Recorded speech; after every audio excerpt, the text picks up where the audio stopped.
সবশেষে যে তোমারে পাইল, সে যেন তোমারে কিন্না দেই বাড়িতে ফেরিওয়ালা আসলে শখের কানের দোল। সে যেন বুঝতে না দেই ভালো থাকা আর ভালোবাসার মাঝে থাকার পার্থক্য।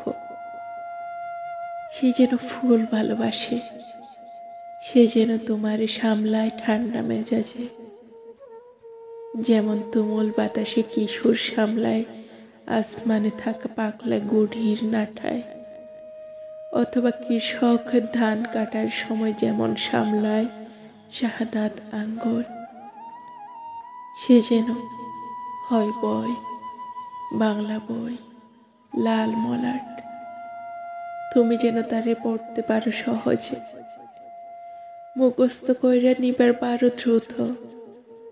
সে যেন তোমার কাছে শুনতে চায় তোমার সবচেয়ে দুঃখের গল্পটা। অনেকেই তো তোমারে পায় নাই, ইরাকের বাদশাহ, মন্ত্রীর চরিত্রহীন পোলা, মেম্বারের নেশাখোর জাওয়াল, স্কুলের জুনিয়র, কলেজে বিজ্ঞান বিভাগের ছেলেটা, ভার্সিটির বড় ভাই, অথবা বাসার সামনে গোলাপ হাতে দাঁড়িয়ে থাকা হতভাগা আমি। সবাইরে হারাইয়া যে তোমারে সব শেষে পাইল, সে যেন তোমারে পাইয়া খুশি হয়, যেমন খুশি হয় কাঙ্গাল জেলে শূন্য জালে হঠাৎ আটকায়া গেলে এক ঝাঁক ইলিশ।